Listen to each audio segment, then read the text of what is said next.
the people.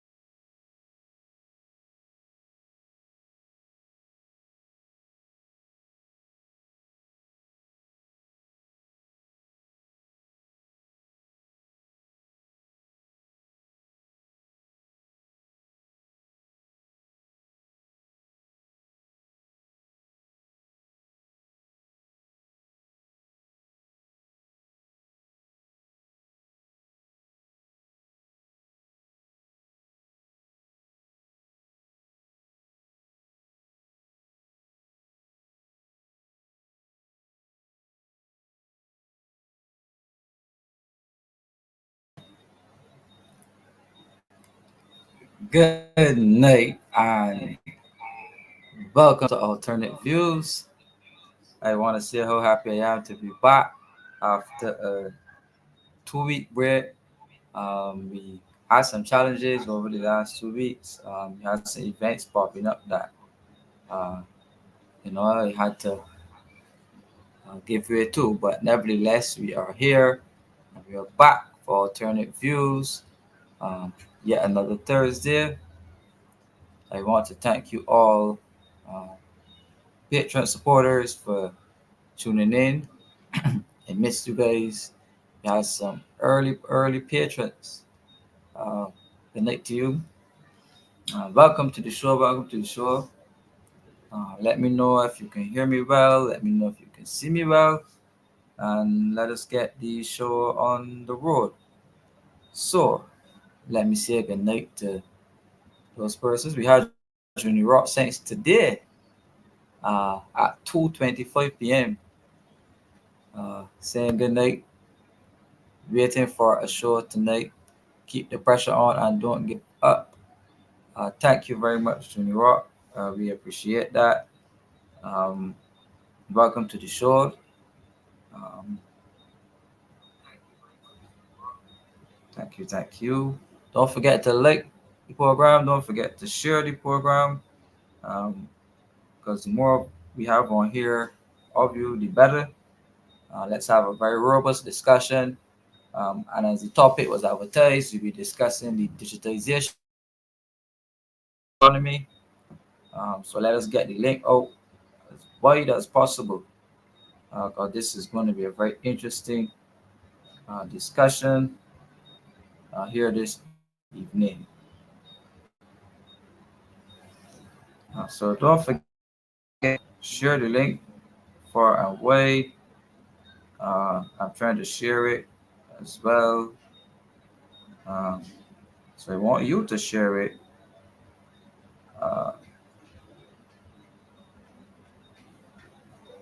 and let us have a very good discussion. So Rameem, good evening, Rameem. Good evening, alternate viewers. Please remember to like and share so others are educated. I fully agree with you, Rameem. Thank you. Uh, Good evening, Annette Wood at 5:45 p.m. Thank you, Annette. Nigel Carrington, welcome to Alternate Views. Thank you, sir, for tuning in. We have Victoria Screen, welcome. FX Trading BB, good night to you. Good night to Marcia. Uh, Marcia is saying good night to all of the viewers of the show. Good night to Patrick Green, saying happy the show is back on after the last couple of weeks. Hope we have a great educational show as we always do, Patrick. Yes, we will. We spoke to that earlier, but we are back on the horse. But as you do know, I do have some emergency situations that do pop up which require my attention. And other times, last week we had some technical glitches, and I also had another emergency springing on me suddenly. So um, that was that. But we are here again. So good night to you, Square 4. Good night, Sandra Brewster. Jefferson Sobers, welcome, welcome, welcome. Thank you all for tuning in. Joyanne Fifth, saying good evening to everyone. Gail Biz, Welcome to you, Galvez. Happy to see you as always. Owen Haynes, all the way from Philadelphia. Welcome in, Owen Haynes. Greetings to you in Philadelphia from all the alternate viewers. Hasbro, glad to see you too, Hasbro. Welcome to Alternate Views.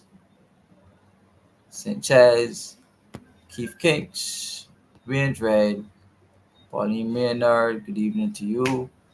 Um, good evening to Marcia Weeks. Good evening to Dave Weeks. Good evening to all of the Marcia Weeks loyal patron supporters. Uh, good evening to all of Barbados.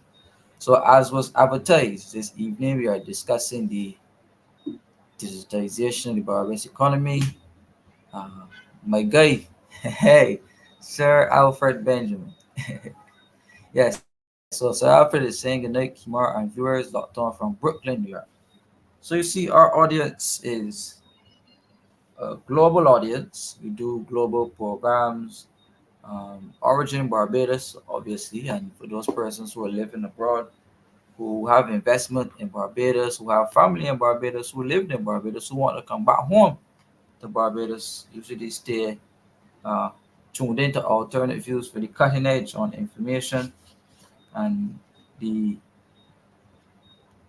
rational views on economics and finance, issues of banking. Um, I challenge my viewers uh, to see and to challenge my perspectives as well. I open the floor uh, fairly for any and all to have uh, an alternative view to mine. I don't think ever a time on the show I would have shut down an opinion uh, of one of my viewers, which were adverse to mine. Um, yes, so as I was saying, I open, always open uh, to put an alternate view to mine. That is me. That is how we usually roll on alternate views, and let us keep it that way. Let us stay focused. So I want to look at the digitization of the Barbados economy and what it means or what it could mean for the future of Barbados, for the future of how we do business, for the future of pensioners, for the future of workers, the able-bodied persons, for the future of the youth, the young people mm, who are interested in the future of work and what work will look like in the future for Barbados. Um, and part of that, seemingly now, is the trust to digitize the financial aspects of the Barbados economy. Now, I am searching for a quote, uh, and this quote speaks to strategic plan or a national strategic plan. And I quote from Bishop Andrea Thomas, a book called Leading Nations into Economic Dignity. Right? The book is called Leading Nations into Economic Dignity by Andrea Thomas. And he says on page 42 of that book, the National Strategic Plan. And the National Strategic Plan cannot be created in a vacuum, as great strategy is born out of a clear understanding of reality, which is not possible without the contributions of all the national economy stakeholders. These stakeholders would include big business, small business, workers, social entrepreneurs, spiritual leaders, unions, and customers of the nation's signature products. The next stage is to build the bridge of sequential, synchronized steps with strategic goals and milestones to achieve the national vision. And these milestones and objectives become the strategic interests of the country and must be known by every public servant, understood by the business sector, embraced by the education sector, highlighted by the media, and promoted by the faith sector. The strategic interests of the nation must be taught to every citizen and information available to every immigrant. I have been horrified as I have watched senior civil servants negotiate on behalf of their nation with multinational companies and other governments without understanding the strategic interests of their nation. And this leads to bad deals that negatively impact on national development. And no nation is immune from it. Nations that have achieved economic dignity have lost economic dignity because of bad decisions that were not in the strategic interest. It is a law of life that you cannot sustain a quality of life that is greater than the equality of your decision. Sooner, later, your life will catch up with the quality of your decision, and this applies to organizations and nations as well. I, I, that was a quote, a very profound quote from Andre Thomas. He was speaking to leading nations into economic dignity, and I put that quote to uh, lead on to the conversation about the digitization of our economy as a strategic plan towards the so-called growth and development of the Barbados economy. Um, and I will quote now from Alternate Views, the book, which speaks to a 21st century civil service. And it says here that the digitization process of government is an initiative which the Barbadian community should embrace. So, yes, we should embrace some forms of digitization.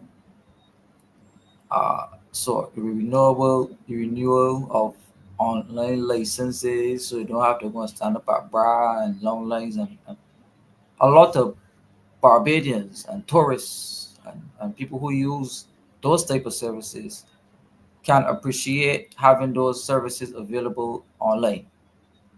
Right? In this day and age, it is a convenience to have those services online. But that is for those who want to participate in them. Right? That is for those who want to participate in them. Right?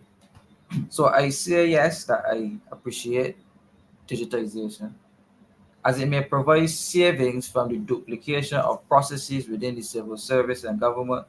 However, this will increase retrenchments, as in job losses, going forward as the paradigm shift occurs to automation. Automation, right? Automation means that most of the manual labor that the people in the civil service will do will become redundant as we get more robotic and have an increase of the implementation of technologies. Okay?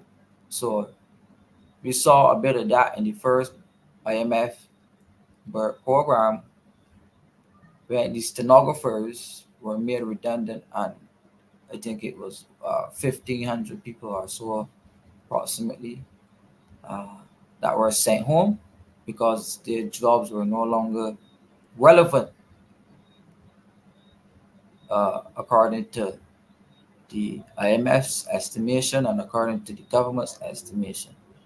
So those jobs were phased out. So as we get digitization of more and more of the government's processes, those persons who may not be trained or certified to operate the technologies will find it difficult uh, if they are not open to re-educating themselves to operate modern day technologies because the workforce is becoming extensively competitive.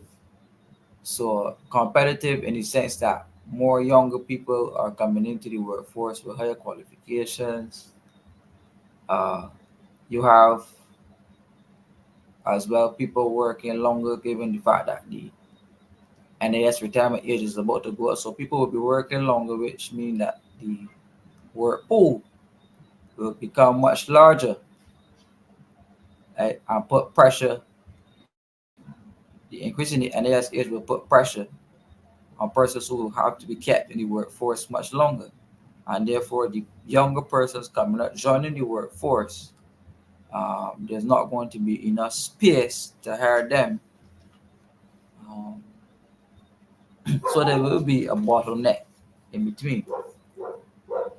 So there has to be a balance, in my opinion, in digitizing government because a rapid digitization rate means a rapid job loss rate.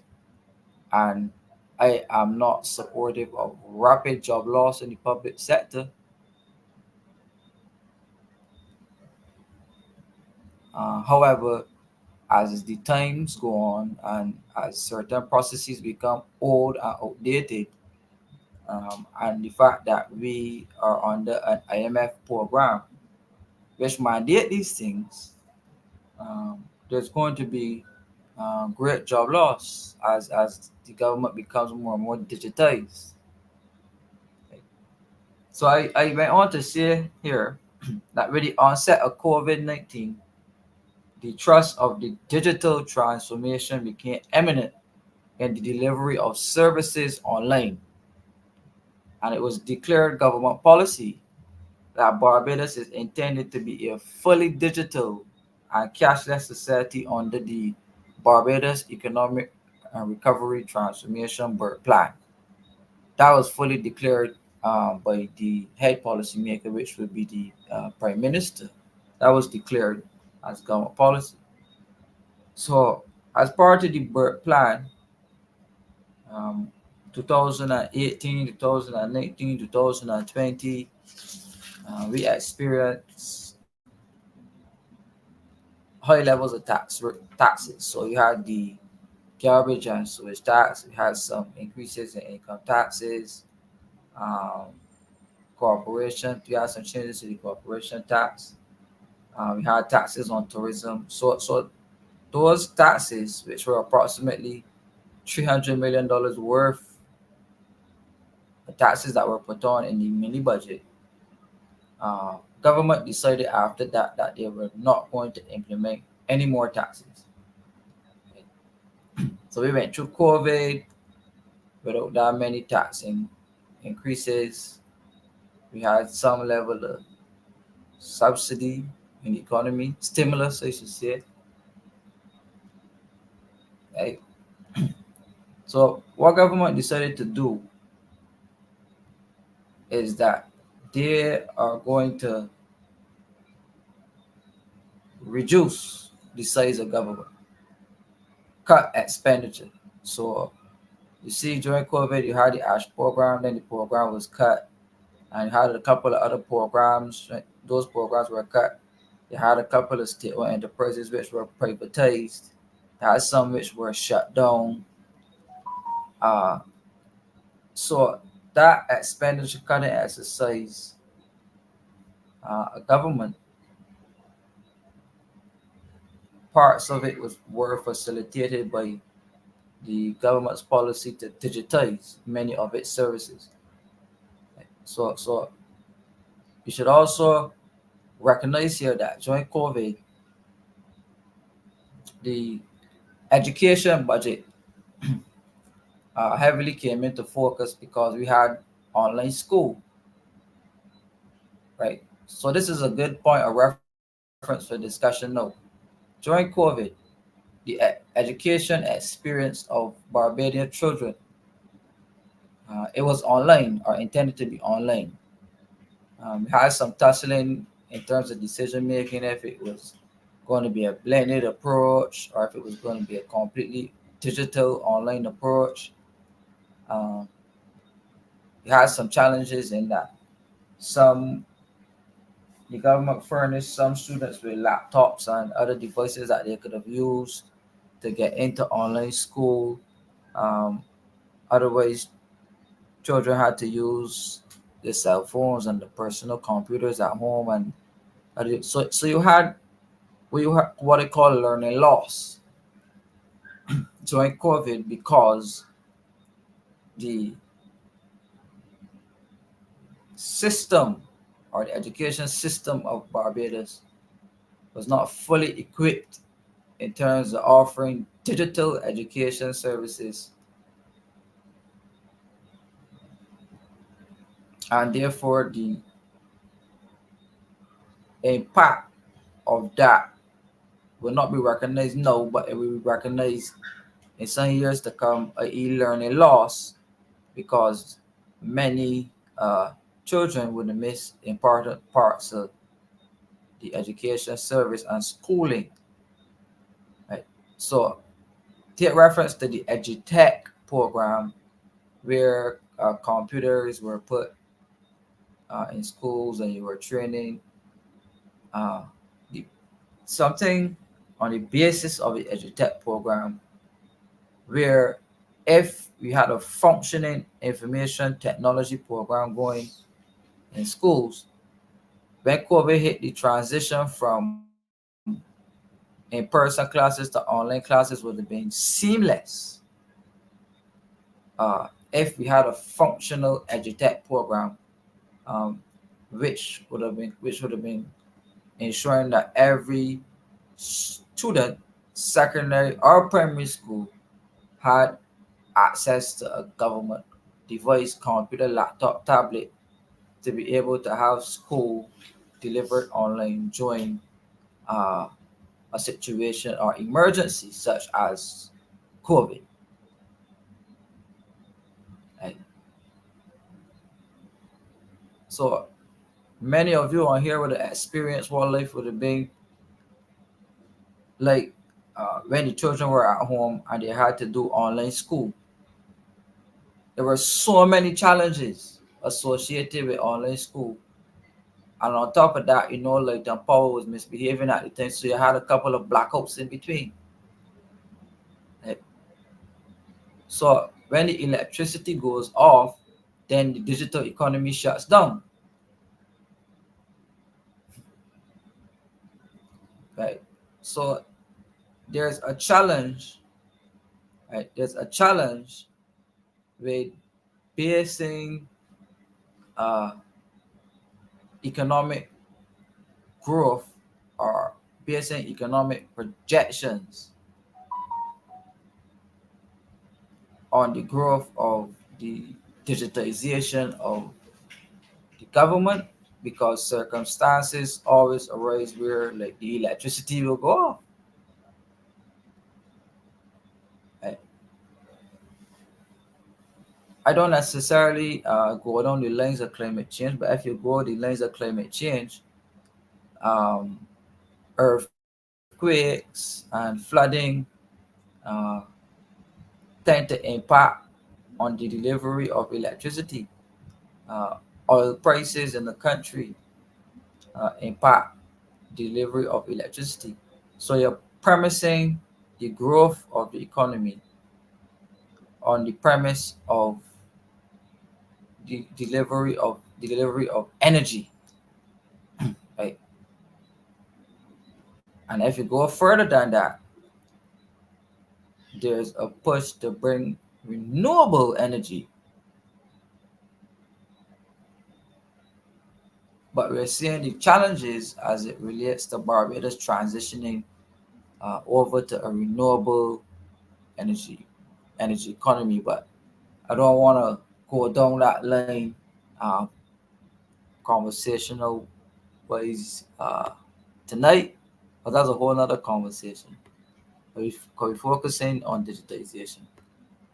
But I wanted to make the overarching point that you're basing it now on the digital economy is premised on the delivery of energy and electricity. Right? Uh, we've seen the challenges we have with automated teller machines or what we call ATMs. We see often that computer glitches tend to stop ATMs from functioning. Uh, you have to have the requisite skills in terms of IT personnel to be able to keep these things functioning.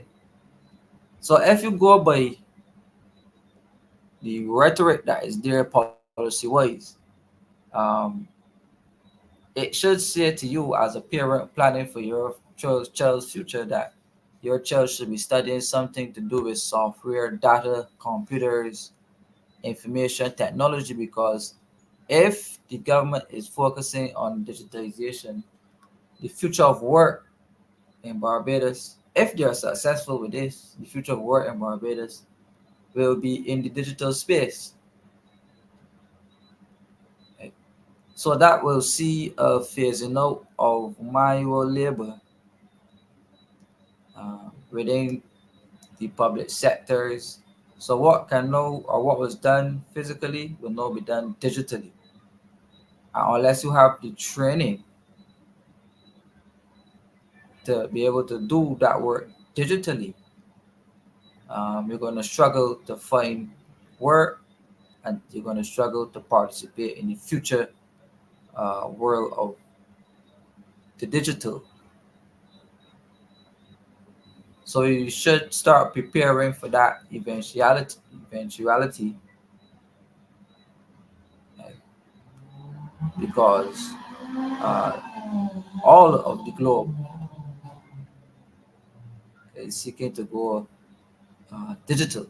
And as I quoted from Alternative Views, it was announced as public policy that Barbados is intended to go digital and cashless under the Bird Economic Recovery Transformation Plan. So to go on the quote for Alternative Views, I say that because of weak government institutions and deteriorating government finances, investor confidence can be revived when there is evidence of public sector reform, improved public services, and prudent government finances.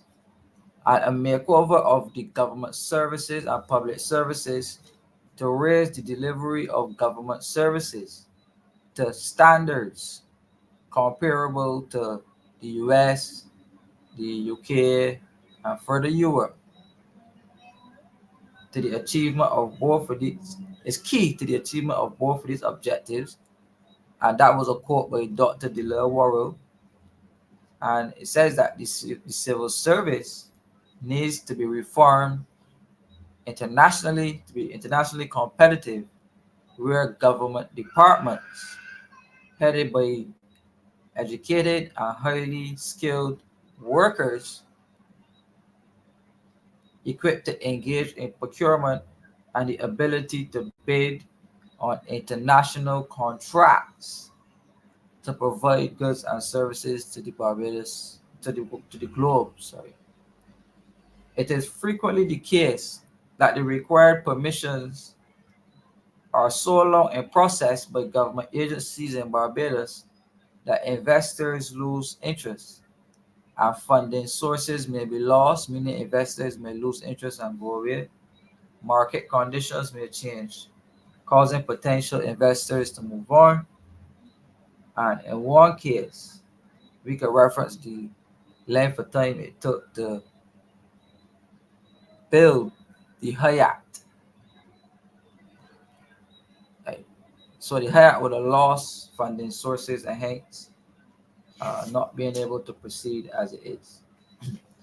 We once had an entity in Barbados called the Barbados Productivity Council, and that entity was closed under the BERT program, the Barbados Productivity Council, and I think that that was a backward step.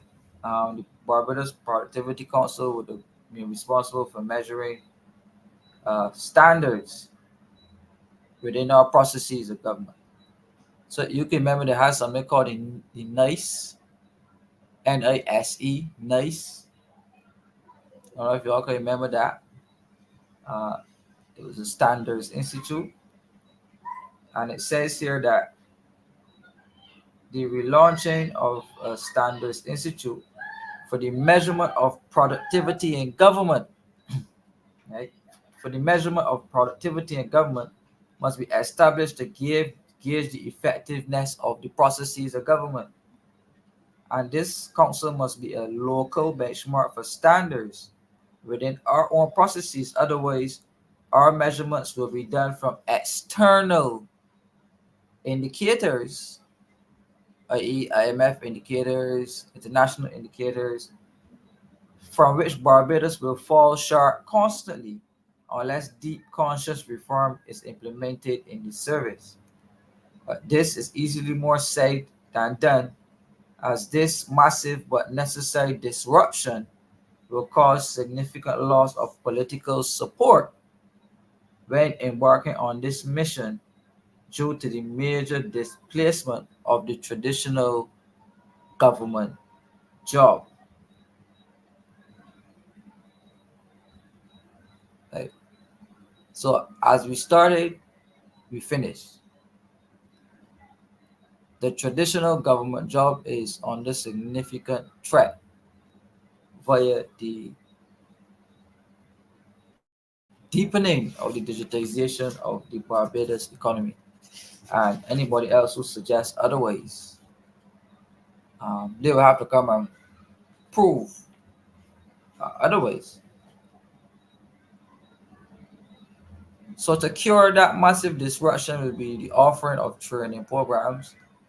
And I see that the government has rolled out a lot of uh, online courses and stuff, trying to get people to retool. They call it some national retooling program. I can't remember exactly the name of it. But it was some retooling program, right? Because I say this is not a show to discuss politics, but not politics, but policy.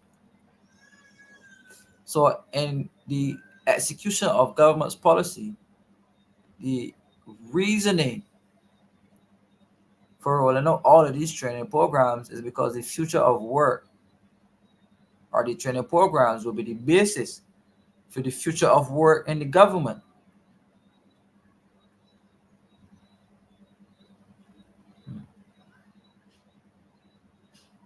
So I am hoping that you are following my train of thought on this one.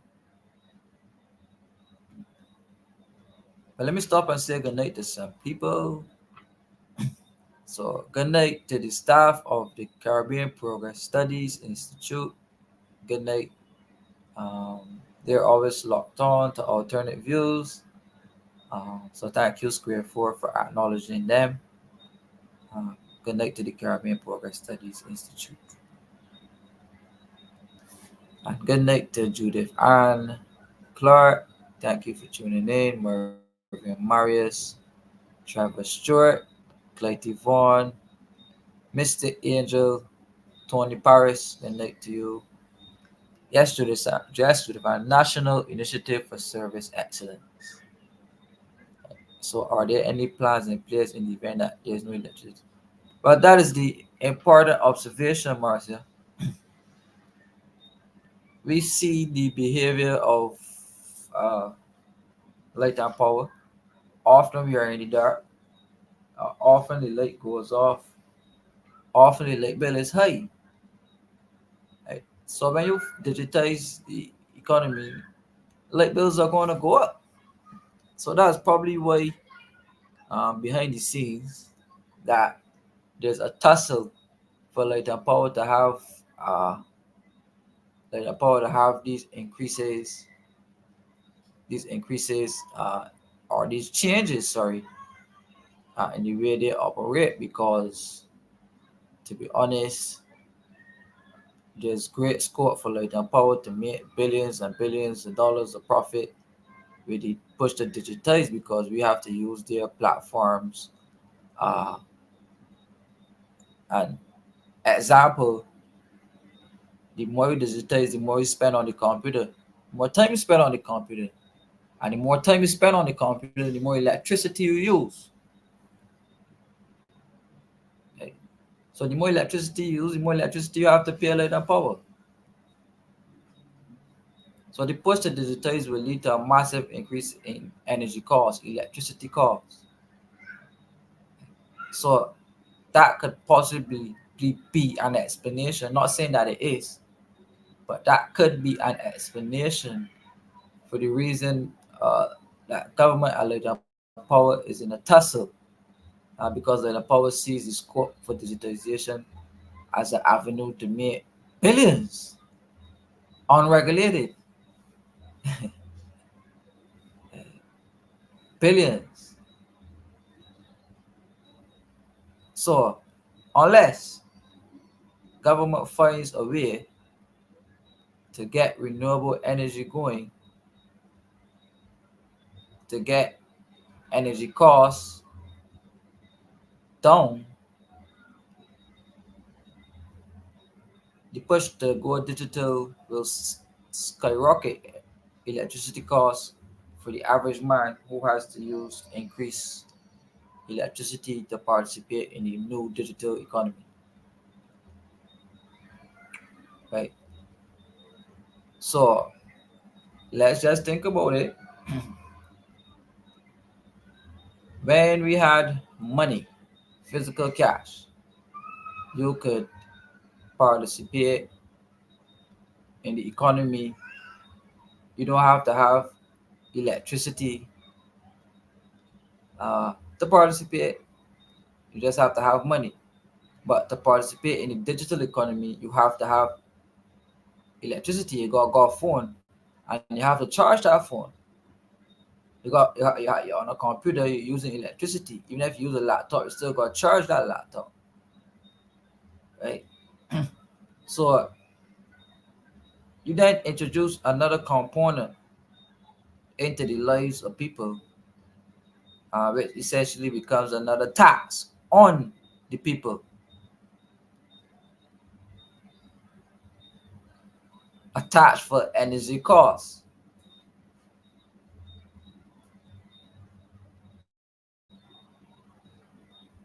Right? So my understanding of it, right, like I say, you have to have a balance. There has to be some level of digitization, because there are definitely some processes of government that are old and antiquated. I can firmly stand and say that that's my opinion. And I think it is a fair opinion to observe that there are antiquated processes of government that can be digitized or that can be phased out. But they're just a waste of time and waste of taxpayers' money.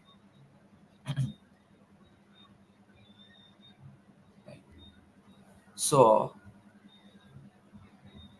some would argue, or the more radical uh, political minds now would argue, that the reason why Barbados don't change is because we don't want to make hard decisions and be kind to tend to be timid in making any hard decisions. But in making any hard decisions, we don't want to leave the most important component out, which is that of the people. Right? So you don't want to leave the people out. Because if the people don't know how to participate in the digital economy, you still don't have no digital economy. Uh, you would then have to go on a broad policy to import people in the country to stem the fallout from the amount of people that you leave behind are uneducated. You would then have to look for a new population coming in from outside of the country to fill that void that can participate in the economy. And you can see where societal problems will ensue if you pursue that policy. Right? Okay. So I go back to Bishop Andrea Thomas with another quote from him. And it says here, the law of culturally intelligence governance. And it says here that every nation requires a culturally intelligent governance for it to have an opportunity to thrive. Economic dignity is built around culturally intelligent governance. And cultural intelligence is the ability and skill to understand, influence, and achieve positive results with a distinct culture. The issue of the ideal political governance model is a thorny subject, and after years of study on the rise and fall of empires and nations, I have come to one conclusion that there is no one perfect model of governance that will fit every nation. This lack of understanding is what has created certain Western political administrations to impose governance models in nations like Egypt and Iraq that fostered conflict.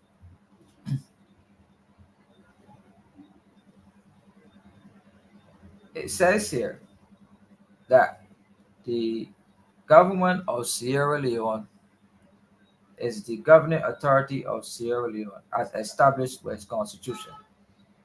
And you know, government divided in its three branches.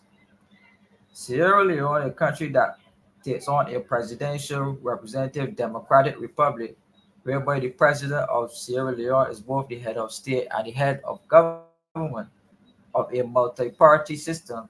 The executive power is exercised by the president, and the legislative power is vested in the Parliament of Sierra Leone. And the judiciary of Sierra Leone is independent of the executive and the legislature. And civil rights and freedoms of religion are respected. Right.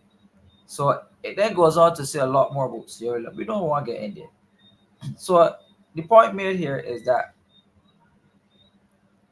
this is purported to be an impressive system on paper.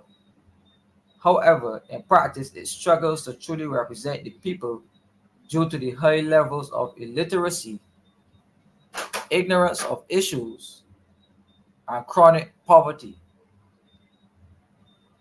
Right? And the vital statistics in that country are that the life expectancy at birth is 48 years. There's a 70% level of youth unemployment and underemployment, and 60% of Sierra Leoneans live below the national poverty line. And 41% adult, it has a 41% adult literacy rate. And the nation has a critical mass of sincere, well meaning people. However, the democratic system by itself has not delivered economic dignity. And he believes that democracy without economic revolution produces corruption due to a dependent and vulnerable electorate. However, mass economic empowerment gives democratic models an opportunity to work at best.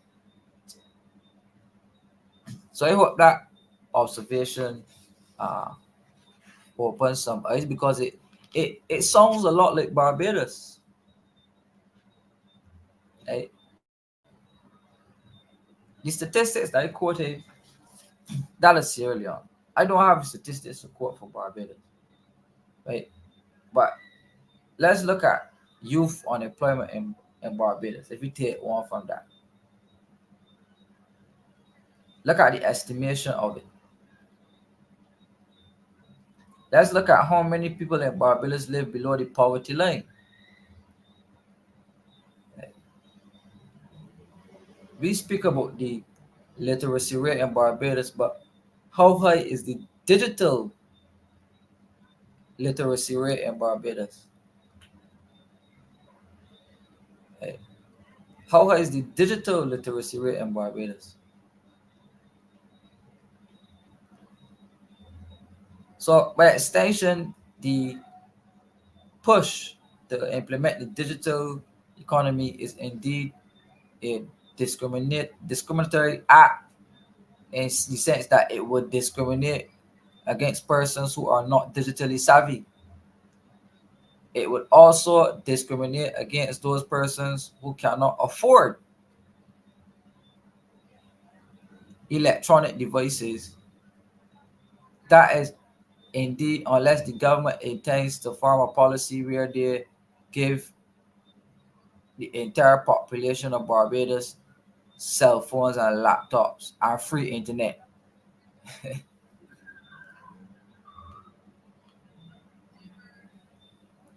I know there was a plan to bring free Wi-Fi island-wide. That was in the manifesto of a political party that they were going to give the whole island free Wi-Fi.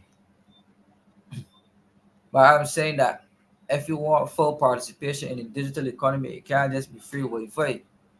You have to be free devices, cell phones, laptops, tablets for the whole population.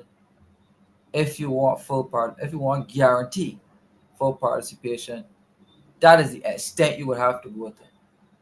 And then you will have to get to the extent where you might not have to train all, but you have to show the people, which means you could go workshops and all these things to show people how to use or how to live in the digital world, because we like to talk about granny, but sometimes teenagers don't even know how to use these things properly, know to go on WhatsApp or Instagram or so it may be, but how many of them know how to use these digital wallets? So, prime example, it was announced in the newspaper Barbados that uh, the welfare department was now requiring recipients to get the welfare checks into bank account. Right?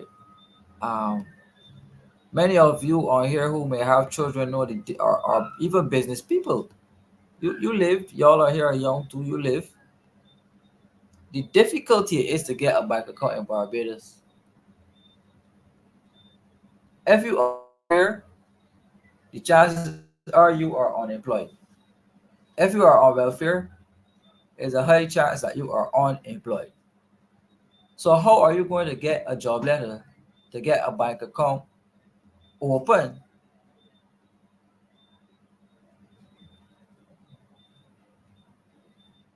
to get a welfare check?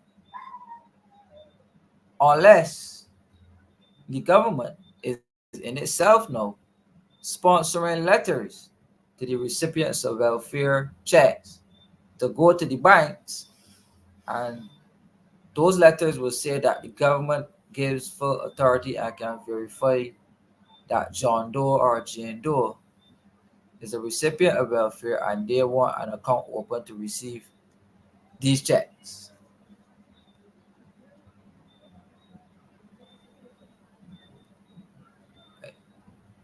So if the government is also sponsoring bank accounts with digital wallets, that and I always maintain the point that the government will own your bank account and own your wallet and centralize control, uh, and referencing the welfare system, the centralized control of the welfare system, and to get the recipients on the digital wallet so that they can fully track and trace all of the expenditures and phase out the welfare, we phase out checks, physical checks, and to get all transactions online.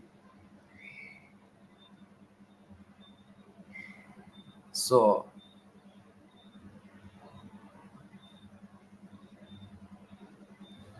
my thing is here, this guarantees money for the banks, of course. So where you could have taken your welfare check to Miss Ram, or taken your welfare check to Cherish, or taking your welfare check to anybody to get changed, you now have to go to the bank.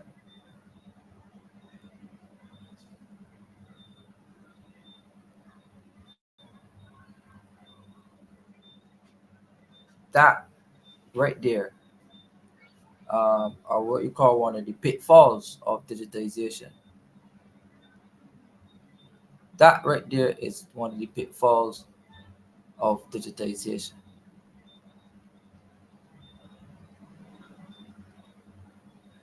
So, the recipients of welfare, who are most likely uh, people who have minimal levels of uh, earning capacity, and that, just generalizing here, but more than likely the recipients of welfare are people who have been trying to get employment, cannot get employment, and they have resorted to welfare.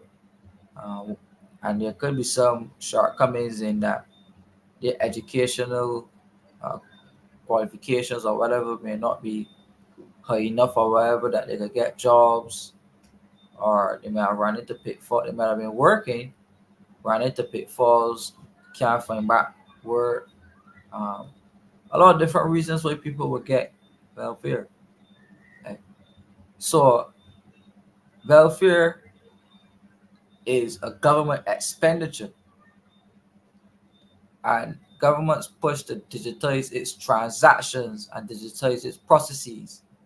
So the processes of paying out welfare are no longer going to be by check, but by bank account, so that they can track and trace, uh, not trace, but trail, or direct, track and direct uh, money's government expenditure.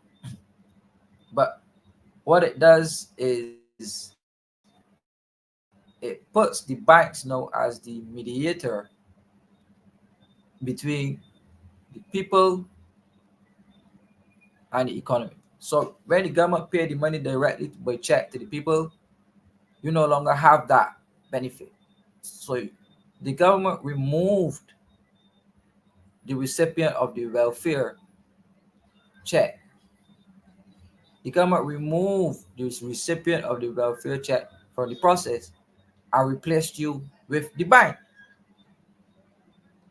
So as opposed to your money coming directly to you in a check, the money now goes to the bank in digital dollars or digital form, whatever, wire transaction, whatever you want to call it. Obviously, you know you gotta pay some fees to withdraw your money of the bank, so the bank profits. And then you gotta go and stand up in a long bike line. You don't know if any of you have to do these bike lines, but you have to do these bike lines on a regular, and they could tell you that, whoo, the bike lines long, long, long, long. So you putting added stress on the banks, where you now have the recipients of welfare checks added into the pensioners, added into workers, added into tourists. So you force all of these people now to do banking. So a smart government will then get creative and say, well, to save my, this is to give you incentive and to make it nice as a policy option, to make it nice. They will say, well, we don't want to add or send our people into bike lanes. We don't want to send our people into bike lanes. What we're going to do is you can pin your digital ID to the bank account that the government just gave you, and the money will be loaded straight onto your card. Eh, So you can use the digital ID, or you'll be using the digital ID. They should be pinned to your bank account, because remember, digital ID is being pinned to your bank account. So the government is going to give you a bank account, the recipient of the welfare checks. I remember it has, or it is a requirement, or it was on the paper that it was a requirement that the recipient of the welfare check was required to have a digital ID. It was on there. I don't know if you guys remember that. Right? It was a requirement to get the digital ID. So the government's going to give you a bank account. Then they're going to mandate that you get the digital ID, because they're smartly doing it. And you saw that on the welfare paper that was made public in Barbados. And then you're going to have to pin that digital ID to said bank account that the government just gave to you. So I hope you understand the processes of government's digitization plan as it relates to welfare. And you heard the rhetoric from the policy makers, government, the minister, that or the achieving savings and the amalgamating social services. The idea of amalgamating social services will be to bring all social services will be accessible through a card, one card, and that card will be the digital or the Trident ID. So the delivery of all social services, welfare, they start with welfare, but it is not only going to end at welfare, it's going to seep into the healthcare. It's going to seep into healthcare. So they're going to start to digitize healthcare next. So the further digitization of government processes, the narrative will be savings. We're going to achieve savings. But as I expressed to you, participation in the digital economy is fully dependent on the delivery of electricity.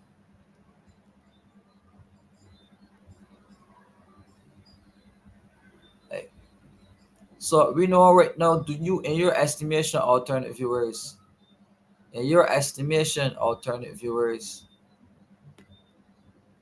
does the Barbados country, does Barbados as a country, is Barbados as a country, or does it has the capacity, in your opinion, as it relates to electricity? Do we have the capacity in terms of electricity to take Barbados into fully participating in any digital and cashless economy? Do we have the capacity in terms of electricity to do it? I want to answer from you.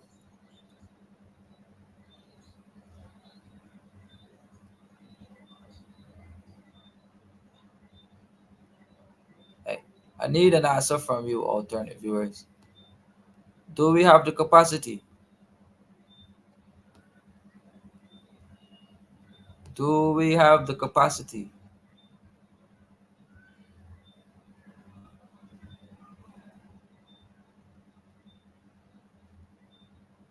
So I want your opinion, guys. Do we have the capacity in terms of electricity? Because even the transition over to renewable energy is still dependent on the Barbados light and power. Right? You recognize that? It's still very much dependent on light and power. So even though we move from, or are wanting to move from fossil fuel to renewable, light and power still owns the national grid of Barbados. So you see the challenge here, right?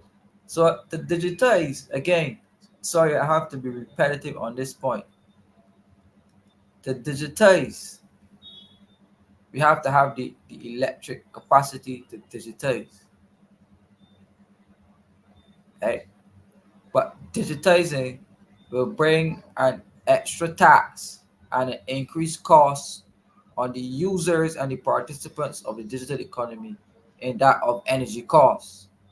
So to participate in the digital economy, you have to pay an energy tax or energy cost in that of electricity. Your laptop have to charge,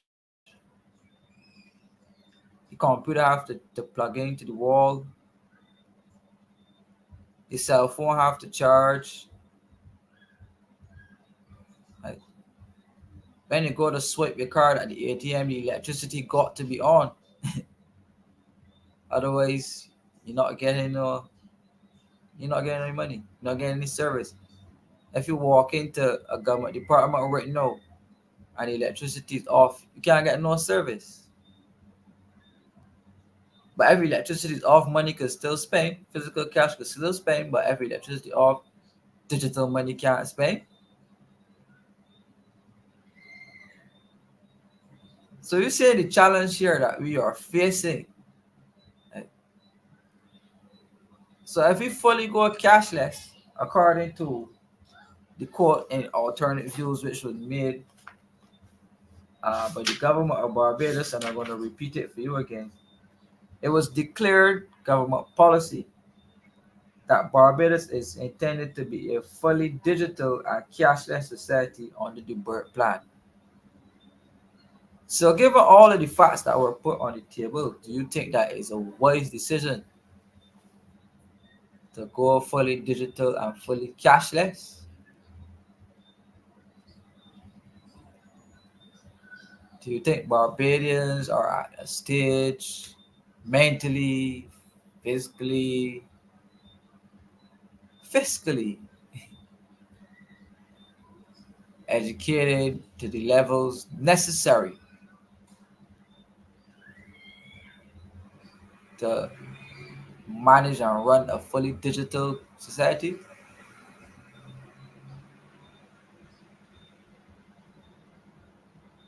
Asking the public, asking for a friend this year. But you think we have that I don't know. I'm asking you. And I'm asking you. I really need to hear from you.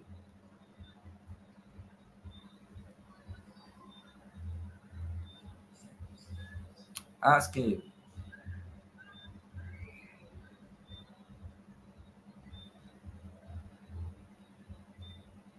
Hey. Yes, so let's read some WhatsApps here from the sorry. Let's read some WhatsApps here from the uh, chat. Yes, so here we have Tyrone Nurse. Good night to you, Tyrone. Happy to see you on. You playing King is saying going cashless is utopia. Rachel Thornhill is agreeing with me and saying no, we are not. Adrian X is saying no, we don't. Our government like budget off more than we can chew. Marcia is saying it's a common sense thing, and those in charge seem to be strangers to common sense. It's not a wise decision, Kemar. Good night, Kemar and viewers. We do not have the capacity to reach the 2030 target, so the answer is no. We need the power to go digital. Agreed. Sterling Clark is saying, in essence, there are several interlocking variables. Lamilta is saying, I was told by my credit union that the next time I come, I should bring my Thomas number. Yes, we don't have the capacity. We can't even get ID cards organized. Uh, Sir Alfred Benjamin is saying, no, a lot of people aren't ready. Some citizens are stuck in old ways. Just Fields is saying, I think the money is good for some, those who already have an account, and those can safely use a debit card, which I am scared about. I strongly believe tapping a card should require an ID. Drew Drop Waldron is saying, reducing the public service is also part of the plan of amalgamating social services, which is correct. Monica Ince is saying good night.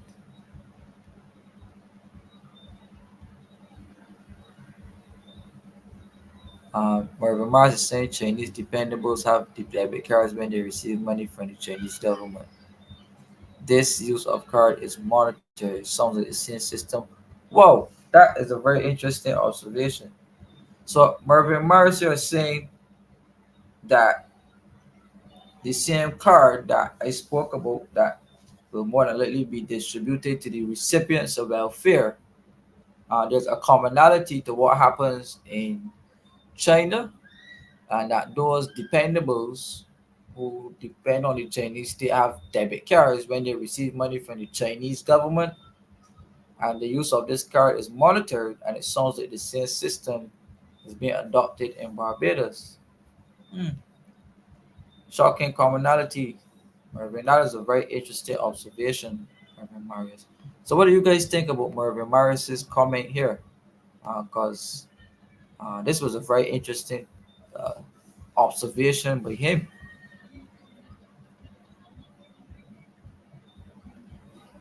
What are you guys thinking about what Mervin Marius said? This is a very interesting observation. To drop Hodgson is say how the Coleman is going to survive. The Coleman will soon have a swipe card, and Coleman will use his cell phone like anybody else would do, first pay and digital wallets and those type of things.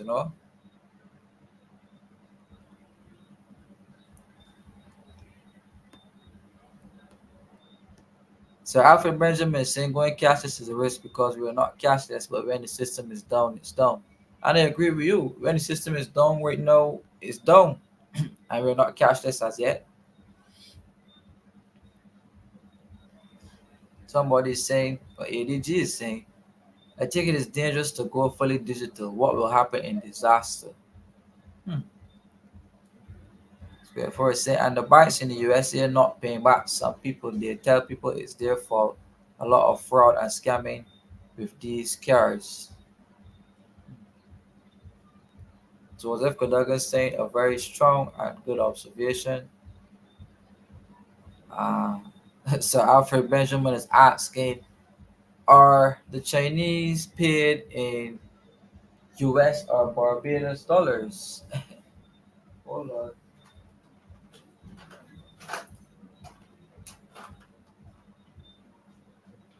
Well, I would not know this part. Sorry, I would not know this part. So, but that is something to find out. Marvin Morris is saying that the cooling man is ready. Yeah,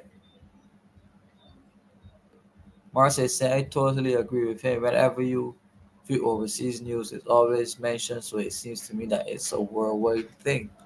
Yes, we made that observation earlier in the show that digitization seems to be a worldwide thing. I think I heard the Prime Minister of Barbados speaking to a list of countries that embarked on digitization of their countries. She spoke about Estonia, she spoke of, and they were all countries under the IMF program. Like, they were all countries under the IMF program. Like, and that is where I'm going to take the next part of my conversation, like, about the digitization, the push to digitize Barbados and the International Monetary Fund. And I will say here to you that the IMF has sponsored Barbados's trust to become a fully digital and cashless society by 2030. And 2030 is the year of the United Nations Special Development Goals.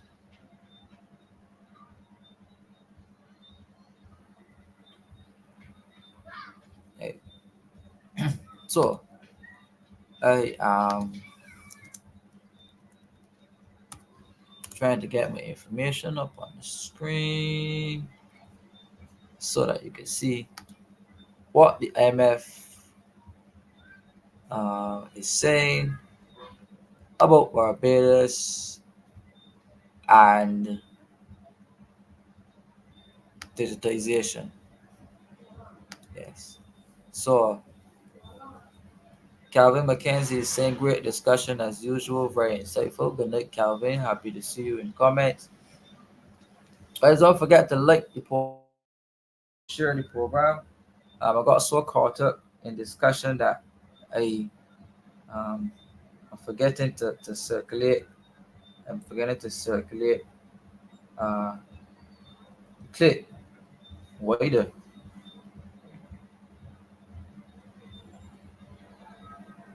So like guys, share all over. This is important. This information is vital to John public. So like and share, like and share. Let's get many other Barbadians onto this vital source of information. This is Alternate Views. I am your host, Kemar Stuart, as usual. Um, Having a great chat with you so far. We're expanding on many things, and we are going to go into the other segment. Square Four is saying a very good show tonight. Everyone is participating. Good. Um, Tyrone is saying Canada's passports are no digital. The digital system is gradually taking over. Adrian S is saying the United States use the same system with their food stamp program. Their food stamp program goes to people working for under a certain amount and for some on welfare that can work in Barbados. No, you brought that up. There is something called a one family program in Barbados. A one family program in Barbados, which was rolled out under the Ministry of People Empowerment and Elderly Affairs. The one family program. And I will make some comments about that one family program tonight.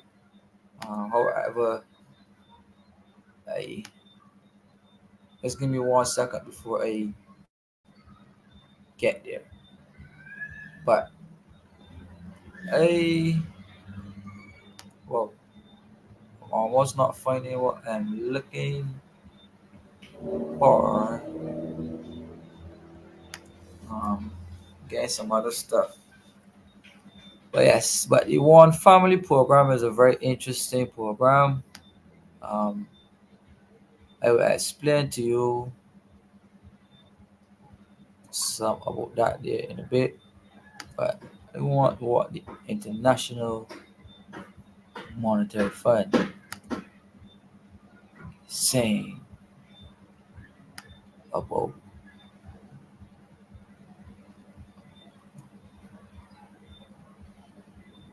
Barbados.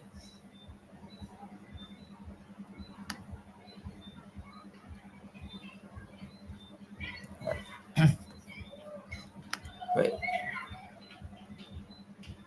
Matthew Gay is saying that is stupidness. Our system is not up to that standard. With the hacking going on, uh, this is just another way to control people.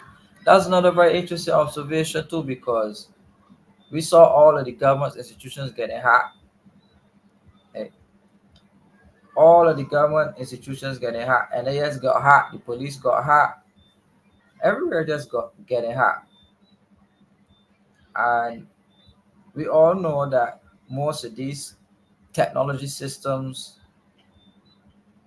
that we implement are not built by Barbadians, right? They're not built by Barbadians. So the fact that these technology systems that run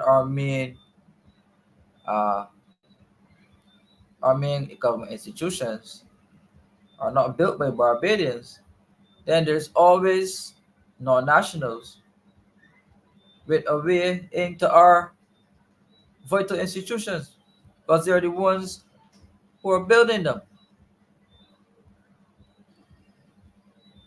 Right? Remember that. So this comment by Adrian X, I really want to comment on that, right? Because that full stamp program that you're speaking about, uh, this full that full stamp program is very similar to the one family program, right? Has a lot of similarities in it.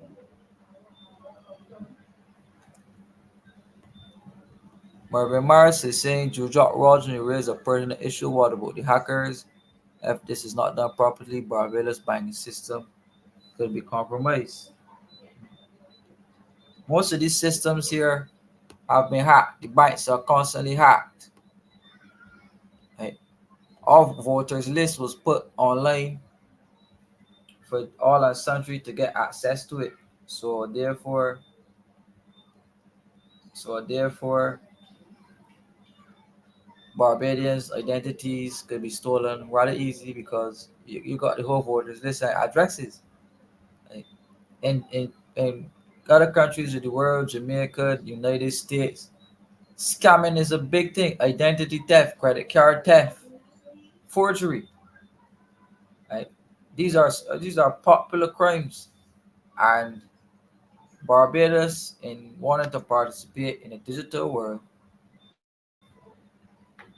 uh, is seeing the challenges.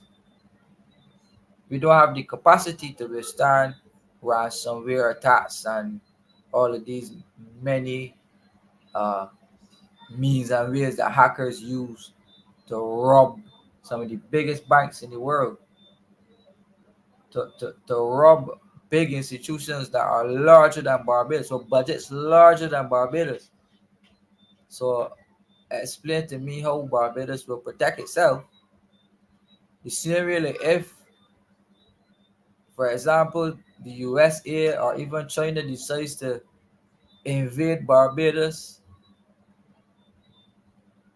you're gonna send the BDF to defend it. So it's the same way that if an international hacker and these people that have the money to do this thing hacks Barbados, our defense system is like a BDF compared to the Chinese army or the US army.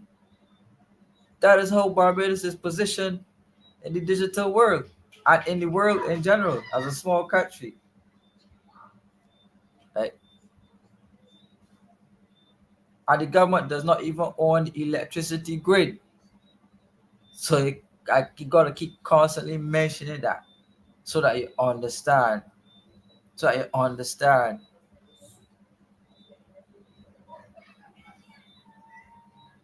Alternate views is here to jog your mind and to get you to think about what is being said by the policymakers and for you to develop your alternate view on the issue.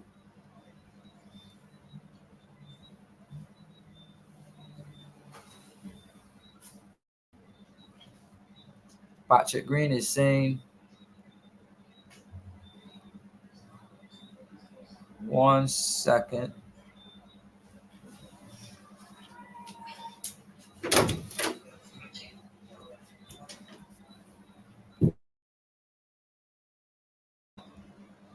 Yes, sorry about that. Patrick Green is saying hacking is done two ways by using an insider and by one's gullibility when using the internet. You are responsible for your security.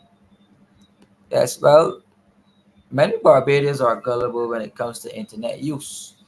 You have a culture of people who are gullible as it relates to internet use. You have government who's gullible about internet use. So you see the challenge that we are facing. Government does not understand the space that it is in. The people don't understand the space that it is in. So you're heading for a conundrum, policy challenge. And this is where you get people being excluded, or what we call economic exclusion, not by any fault of your own, but indeed that of a government policy.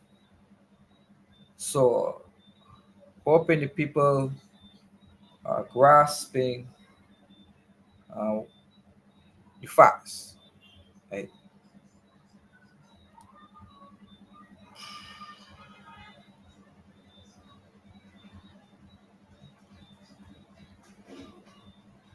Right? So, every time we try to get the facts, something happen with this thing. Again, always speaking about hacking. I tend to feel that my computer is hacked, but we know um, how it goes. But nevertheless, the information will come. We'll keep sharing. We'll keep trying.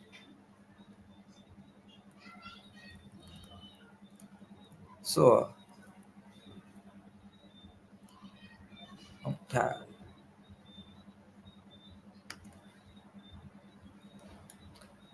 Ah,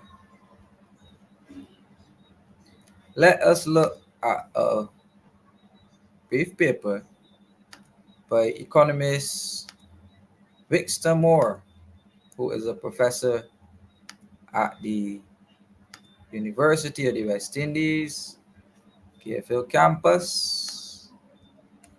And it says here monitoring progress and medium term policy priorities to accelerate digital transformation. Victor Moore, professor of economics, University of the West Indies, Cave Hill campus. Right, so we're on the hill at Cave Hill. So let us go down. So it says here digital transformation in Barbados. The economic context of it would be fiscal challenges, high levels of debt, low levels of foreign reserves, the Barbados Economic Recovery Transformation Plan, BERT. So digital transformation is set through BERT to enhance economic growth. We dispelled that notion earlier. Debt management and fiscal consolidation, we also spoke of that. Structural transformation and the policies aimed at competitiveness and the ease of doing business. So that is the rationale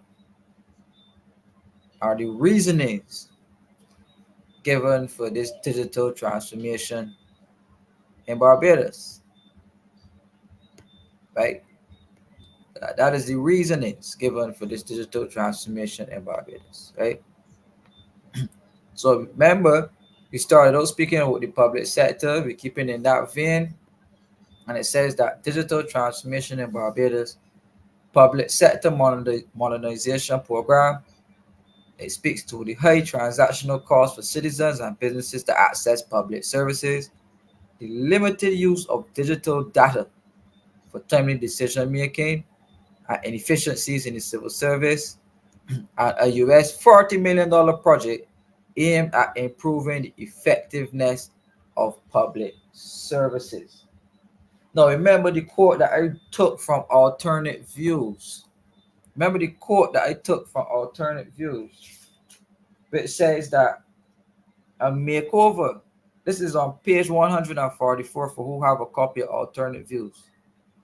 A makeover of the public services to raise the delivery of services to the standards comparable to those of Canada, the US, the UK, and further Europe is to the achievement is key to the achievement of both of these objectives. Quote by Dr. Delaware. The civil service needs to be reformed to be internationally competitive, where the government departments headed by educated and highly skilled workers are equipped to engage in procurement and the ability to bid on international contracts to provide goods and services. Right? So we spoke to that in alternate views earlier, and Mr. Moore came and said here, I'm going to quote one more quote that they're going to quote one more quote here that is frequently the case that the required permissions are so long and processed by government agencies that investors lose interest and funding sources may be lost. Right? So it spoke to the inefficiencies in the public service and the antiquated processes in the civil service. And Professor Samore is saying his rationale for the modernization of the public sector program is to tackle the same issue that I identified as one of the main challenges in the public service. Right? So there goes alternate views being a thought driver on issues. And when you scroll past here, it's saying that the government is attempting to roll out a national digital strategy. Right? E-government, which is basically commerce and trade. So when you do business with the government, trading, whatever you do it online, same way services, cybersecurity, training, and building capacity. So the same training issues that I was speaking about, policy, right? All of these are part of government's policy, and they give you detailed explanation about training and the same issue that was discussed here. So it says here that the implementation of online services for businesses and citizens.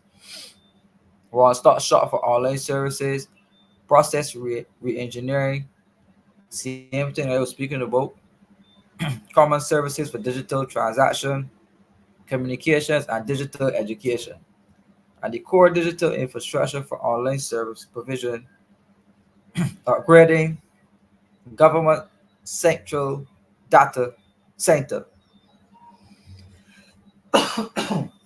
Excuse me.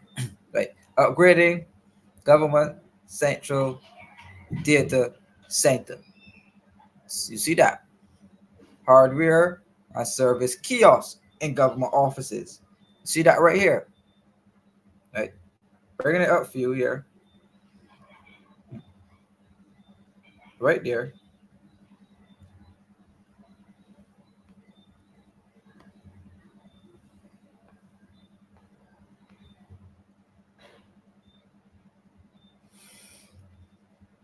Yes, yes. So in continuing, it says here that the digital transformation in Barbados, digitization of paper-based records. This is all government we're speaking about. Huh? Digitization of paper-based records,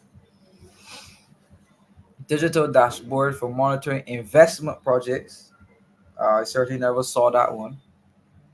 A digital dashboard, but just say that public investment management information systems dashboard for public investment projects.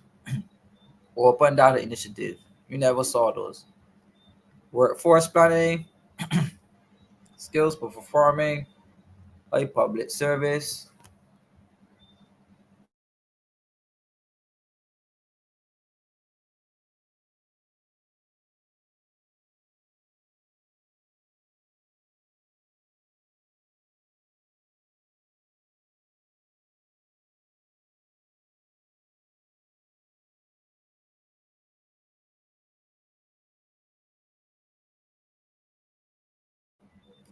Right, sorry about that. Throat a bit dry, so have a little bit of husk going on. Uh, as I was saying,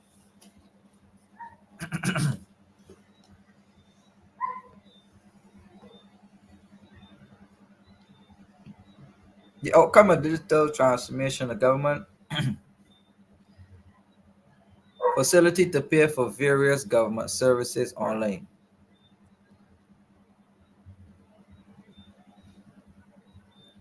So this would what be the payment dashboard according to Mr. Moore will look like. Outcomes include pay line tax, paying school fees, and paying income taxes online.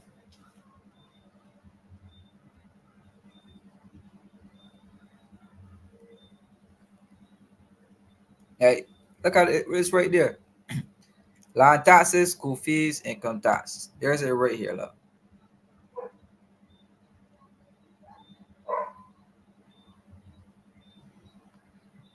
If you come across to his dashboard,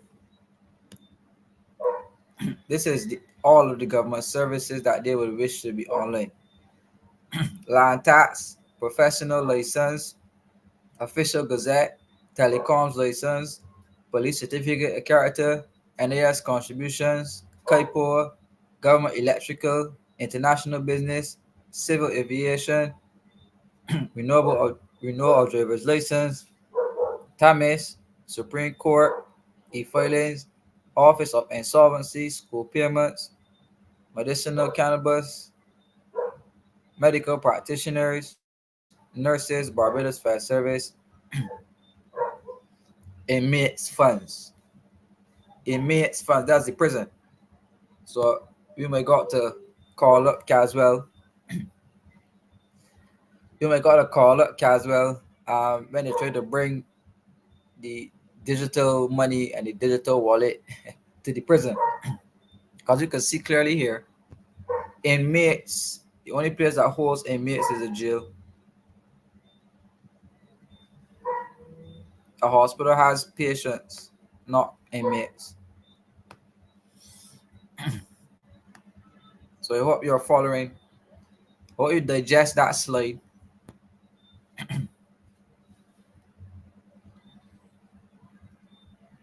I hope you digest that slide.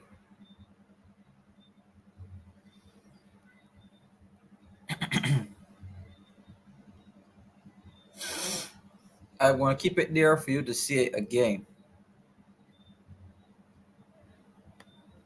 These are all of the services.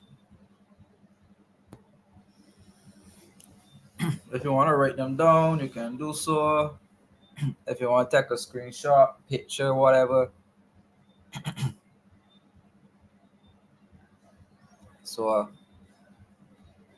hoping Pastor Ferdinand is watching.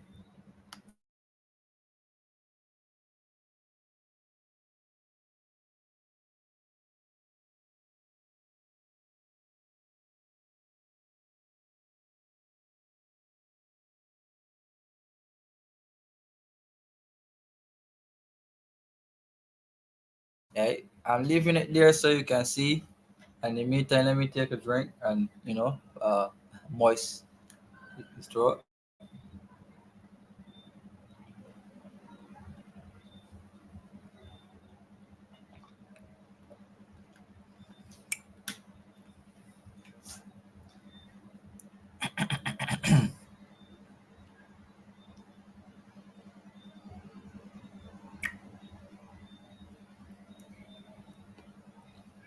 Yes, so I hope you're taking in. Hoping you're taking in this.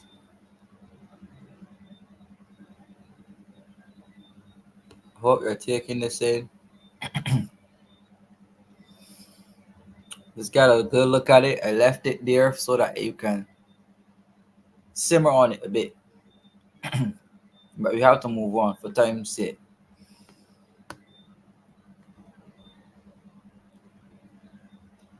So then it went on to TAMIS, the Tax Administration Management System.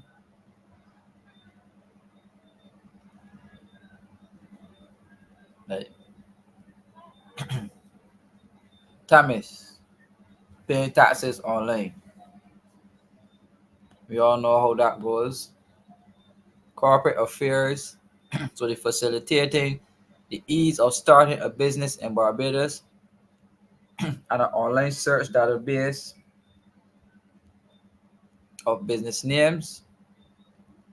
Um, Remember in the last budget delivered by the Prime Minister, it was announced that Barbados is intended to open a new state-owned enterprise called Business Barbados, and Business Barbados was intended to facilitate the seamless transition of the business processes, whatever.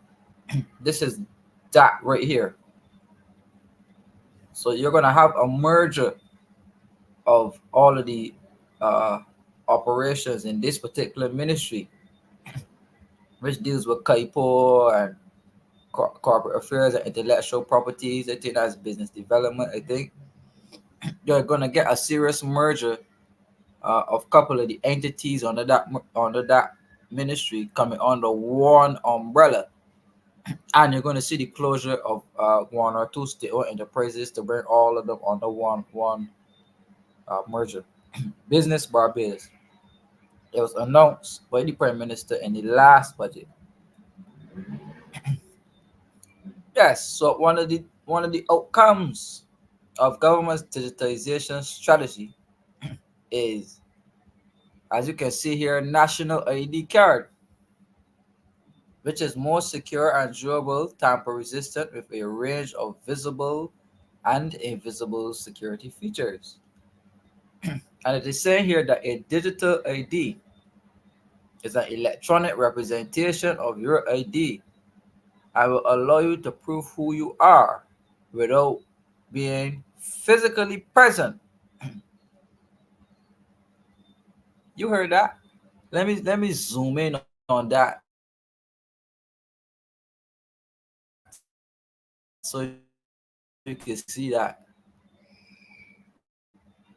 a digital ID is, well, a digital ID is an electronic representation of your identity and will allow you to prove who you are without being physically present.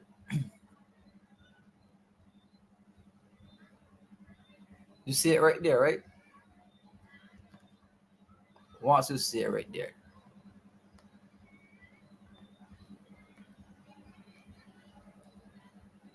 So it says here the potential opportunities for monitoring the impact of digital transformation.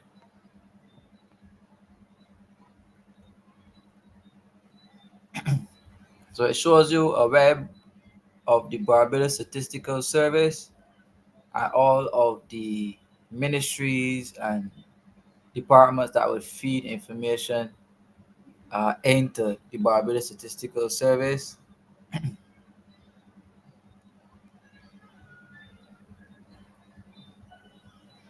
So he is uh, suggesting something here, but I don't want to promote his ideology as,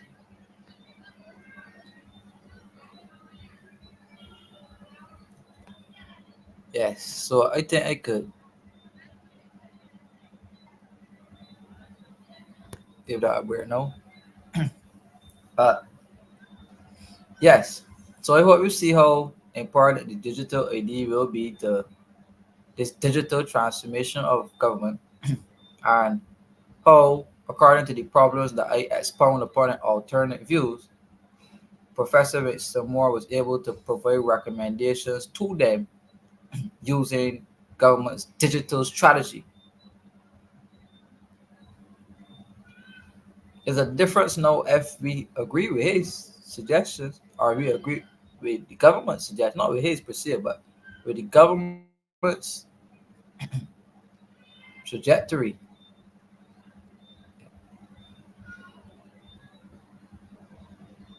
So a couple years ago, we had the implementation of the, or we had a new ministry, right, in Barbados called the Ministry of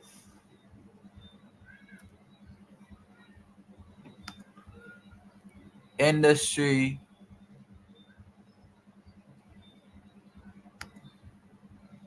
Hold on.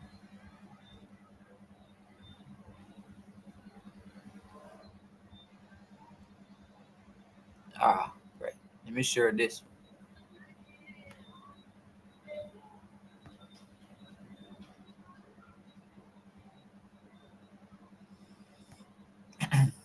It says it says here, government transformation insight shared at first ever Caribbean Digital Summit. And it says that Davidson Ishmael, the government minister of Industry, Innovation, Science, and Technology, speaking at the Caribbean Digital Summit.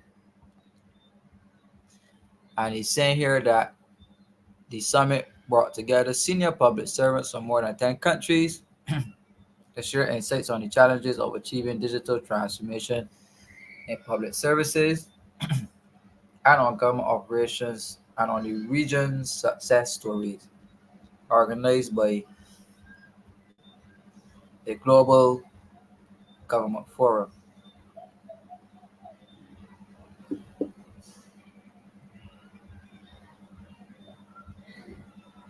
and hosted by the Prime Minister of Barbados.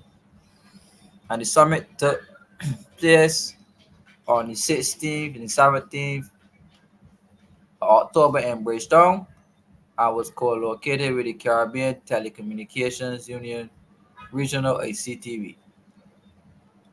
And Mr. Ishmael was speaking at the summit as Minister for Science, Information and Technology, said that it gave delegates an opportunity to speak openly and honest about their respective digital transformation journeys. His ministry is leading, or missed the ministry is leading on what Ishmael describes as an aggressive, here we said, an aggressive public sector modernization and digital program. Should I read it again? Should I read it again? The Ministry of Industry, Innovation, Science, and Technology, or MIST, is leading on what Ishmael, Davidson Ishmael Minister, describes as an aggressive public sector modernization and digitization program, which includes the development and implementation of online services, payment systems, and conversion of paper-based records to digital documents.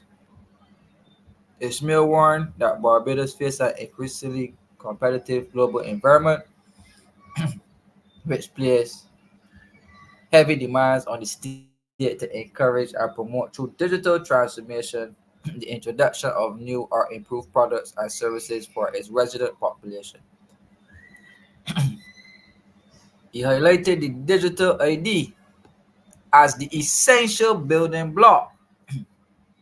Davidson Ishmael highlighted the digital ID as the essential building block for creating, transforming interdepartmental services and escaping the legacy trap. Later, the Secretary General of the Caribbean Telecommunications Union said that the delegates would be very shocked to learn how many government processes were still paper based. One of the most pressing challenges for government is to keep pace with the rapidly changing technology. And he said that there's a constant state of flux with new tools, platforms, and innovation. Artificial intelligence is opening a whole new world of possibilities for public service delivery. Staying up to date with these developments is not only challenging but also critical for ensuring that the government services remain efficient and secure and accessible to all citizens. On the threat of cyber attacks on government infrastructure, he added, some experts will tell you that it's not a question on if there will be a breach, it's a question of when and how prepared you are to respond. He also touched on the digital divide. Bridging the digital divide is not only an issue of equity, but also a fundamental matter of inclusivity. And government leaders must work to ensure that their digital services are accessible to all. And Ishmael echoed his own remarks, describing one of the government's key lessons from COVID as the need for continuous communication, the conduct of business learning, and the delivery of services to all citizens. He took the opportunity to praise the creation of the Digital Barbados Youth Forum, established the stage workshops for young people, and people living with disability so that the government has the people at the center of its planning to ensure delivery of services and products are always citizens centered. So there you have it, folks. Comment directly from Davison Ishmael, Minister of Information Science and Technology. There you have it. There you have it. So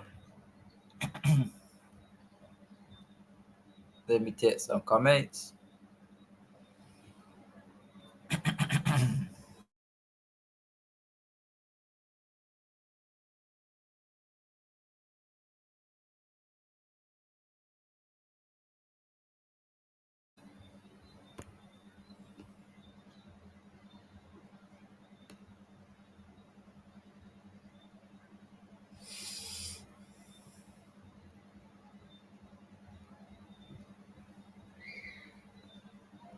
Yeah. Which book is this you're speaking about, Joseph? I am not. I don't know what book you're speaking about.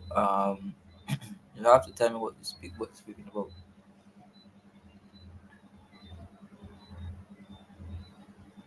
Everyone is saying, have you noticed all of this digital system was not told to Barbados about its use?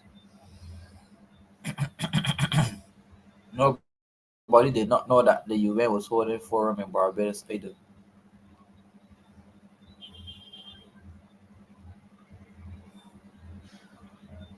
Right. So let me put back up the former minister because he's no longer in the job.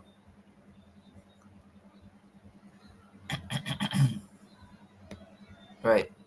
The Caribbean Digital Summit held in Bridgetown, Barbados, 2003. Wow, I did not know all of this was going on.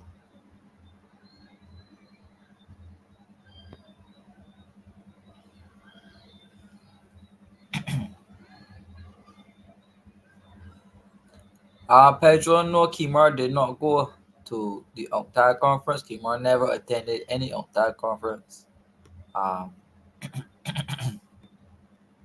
any UNCTAD conference, period.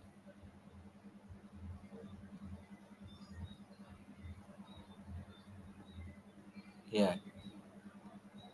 So there you have it, people. The Digital Caribbean Digital Summit. Um, this particular ministry of information and science technology, as you can see clearly, was developed for reasons. It's made a standalone ministry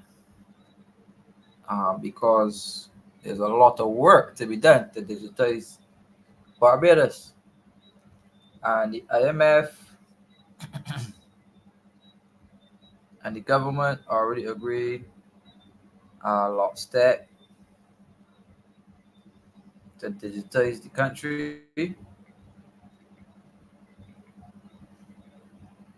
As we heard, the government received $40 million in a program to do such things.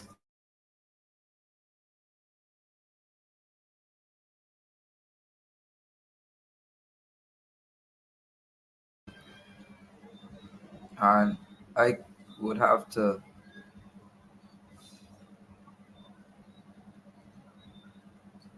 I would have to,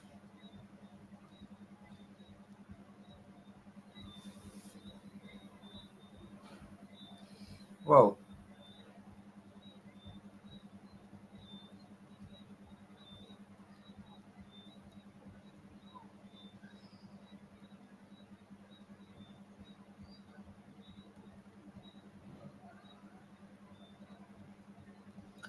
right. So sorry for being a bit distracted. Um, I saw some very interesting information, uh, which is very interesting. But to open up this. Whew, right. So, what do you guys think about the discussion so far? We're almost at 9 o'clock. My voice is a bit hoarse because we have not done this for a while, so a bit hoarse. So I'm gonna wind up soon because I don't have the voice carried. So I'm gonna take any questions from you now, and just let us chat it out for the rest of the time, and I will happily answer any questions that you have as it relates to the presentation. Please try to keep your questions presentation based, so as to keep the furthering the this discussion on the digitization of the Barbados economy. Let me know what you think. Let me know what your thoughts. Uh, I hope that I was able to open your perspectives.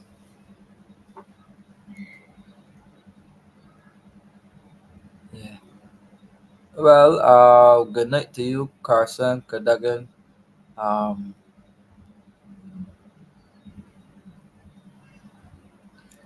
Hey, Carson, you can let me your thought. That's fine. I would kindly use your throat if it's irritating. So, if you highlight a problem, bring a solution. You willing to lend me yours? Well, thank you, Clayton Vaughan. The discussion is educational and thought provoking. Uh, Marvin Marius is saying that the Chinese could wipe out our savings and give it back to us as a loan. uh, Romeo Hickson is saying good night. Good night to you, Romeo.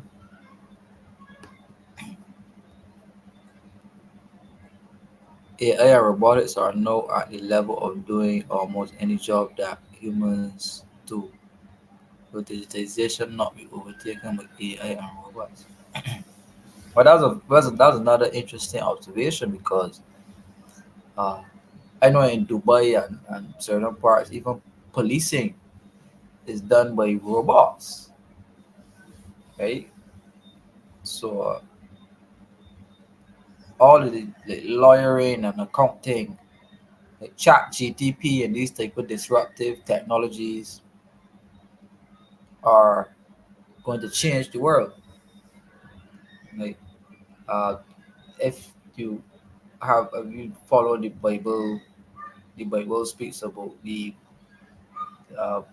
mark of the beast. That's for the Christian minded people and inability to buy and sell the mark and stuff. So that's from a Christian perspective. Um, how from the worldly perspective, it seems like the digital ID has a similar connotation. Is that you can't buy and sell without the digital ID service somehow.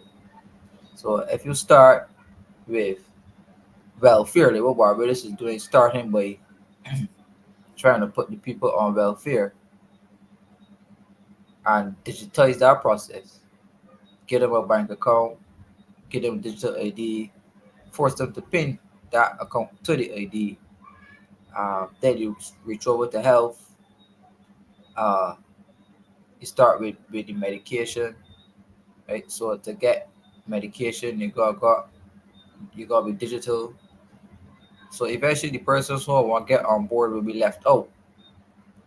The persons who don't want to go digital will be left out because the government will mandate it legally, like what they attempted to do with the Barbados Identity Management Act,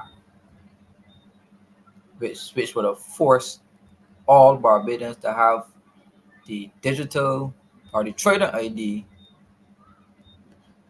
um, or not. They would no longer be considered Barbadian. They would be considered stateless. So it was going to be a thing in Barbados. It was going to be a thing in Barbados that if you did not sign up for digital ID, you will no longer be a Barbadian citizen. That was in the Barbados Identity Management Bill, which is forcing, which the government tried to force on the population, right? So you see the challenges ahead, but not to go off anymore. If you have any questions, let me know. Somebody saying is digitization in any way related to cryptocurrency? Here that crypto is legal tender in at least one country. Well, yes, digitalization is heavily related to crypto. They go hand in hand. Crypto is digital money as well. So crypto will become the currency of the future. So as opposed to uh, physical cash, digital wallets and crypto coins and bitcoins and those stuff will be the money of the future. So your great grandchildren might not know anything about cash. They might not know anything about US dollar, or they might hear about US dollar, but it might be a digital dollar on the phone, not a US paper dollar or Barbados paper dollar or silver dollar. So you can remember when we were younger, we always kept coins. I remember people who still have those old coins from when Barbados was a British colony. People still have money from there, some of those coins, and people will keep those as collectibles. So in a couple of years, maybe, or I used to say in a couple of years, if the government goes through with their plan agenda to go fully digital and fully cashless, as was announced by the Prime Minister, physical cash are going to be collectibles. The money will no longer be relevant or have value to the modern day age, and eventually it will be phased out. Uh, so if you can see a society fully digital, you're able to function, and Barbadians are able to function properly, and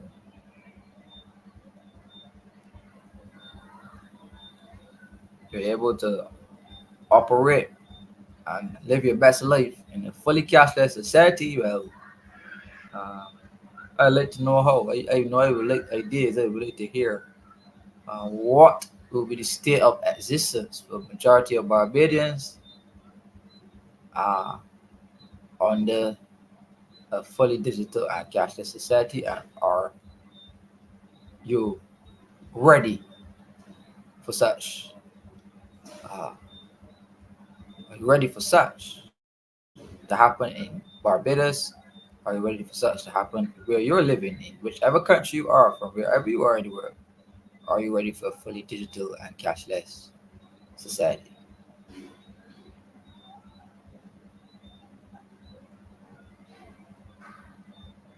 Next. So, my people, with that being said, I think that I have come to the end of my show tonight. Uh, as I said, I don't have the voice to go on much longer. We have not done this for a while, and tonight has gotten the best of my throat. So I gotta go and rest it and grease it up and be back on the horse for next week. But it was good to be back, having alternate views with you again. Enjoy the show. I hope you enjoyed it too. I hope you learned something, and I hope that you can share and tell a friend to tell a friend about what we discussed tonight on alternate views. If it was a help to you, it could be a help to somebody else. So pass it on. Don't forget to like alternate views. Don't forget to share alternate views. And next week we'll be on having a very interesting show as always. So I hope to see you all back again next week for alternate views. Tune in tomorrow night uh, for the Marcia Week show at 7. Don't forget. Uh, Tune in to her and Dave, give them your support, and tune into any other events she may have along the way. So thank you guys. Don't forget, Alternative Views, the book is available. It's available online. It's available online. It's available online. So get yourself a copy of Alternative Views, the book, if you have not done so. Extensive information in it, always up for discussion. Um, we open up a lot of words tonight. We touched on electricity, we touched on digitization, we touched on government. We always have extensive discussion. So I want to say how proud I am of you Barbadians for being able to join in the conversation. And it is more sessions like these that are needed. And instead of us sitting at the sidelines criticizing, we are walking the walk, and we are also talking the talk. Thank you very much. So good night to you all. I will see you on Alternative Views next week.